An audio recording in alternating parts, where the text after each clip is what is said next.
Good afternoon, everyone. Thank you. I am Mel Ochoa. I am the Chief Operating Officer at Landmark Ventures, and I will let you know that they put me last because I clear rooms. Once people hear me for an hour, you're ready to go home. Thank you so much from the bottom of our hearts at Landmark Ventures, from Zeev Klein and the team. We really appreciate you coming to the Social Innovation Summit here in DC. We look forward to seeing you again in November out in Silicon Valley. And we just appreciate having you here. This is our community. This is your community. It's really nice to see so many friendly faces. A lot of partnerships being developed. I was in a conversation earlier where Donors Choose and Kind just in front of me started developing a partnership. It was amazing. So it's very nice to have everybody here. It's also nice to be back in DC. This is one of my favorite places to visit. It brings out the kid in me. There are a couple really nice places that I like to go to for inspiration. One is in the Smithsonian Institute. There's the Greensboro counter for the sit-in, the famous sit-in that was a milestone in the civil rights movement. Another one is to go to the Lincoln Memorial and read the Gettysburg Address and note that all men are created equal. The other place that I love going to is the Mint, the U.S. Mint, right down the street. There's something in me that I just like to see all the money that I don't have. It is interesting if you ever get a chance to take a tour of the Mint. You go in and you see all the printing presses.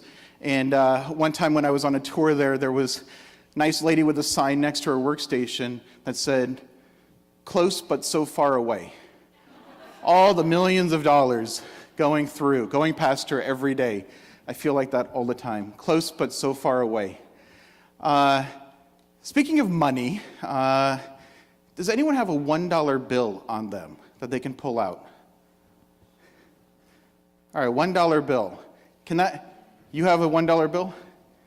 What does it say on the back of the $1 bill?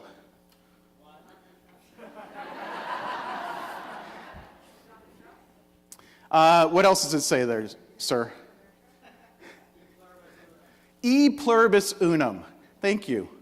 That was the best plant of the day. Can we give the plant some applause there? Congratulations. My friend Matt Sissel Consulting. Does a lot of good work in Haiti and is a great plant. E pluribus unum. Does anybody know what that phrase means? Out of many, one. From many, one. It was originally referenced in terms of the 13 colonies, or the 13 states, if you will, into one nation. Fun fact, there's 13 letters in E pluribus unum. There were 13 colonies.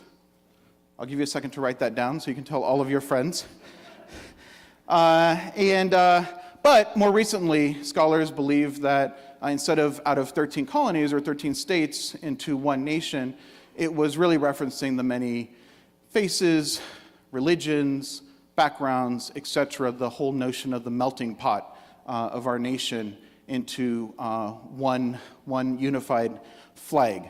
And it originated from Cicero and Pythagoras, from the Pythagoras theorem, if you remember that. I don't. Cicero wrote, "When each person loves the other as much as himself, it makes one out of many, as Pythagoras wishes things to be in friendship." Here's the thing, though. Out of one, many. I actually don't think that phrase holds true as much.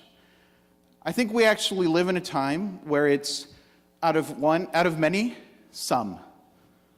We are here at this summit, and we've been talking to a lot of people, and we've been building partnerships around the concept that kids every day go to school hungry, families are homeless, communities are without access to jobs and healthcare. So we actually aren't at that place yet as a country where there is one unified nation. Out of many, some.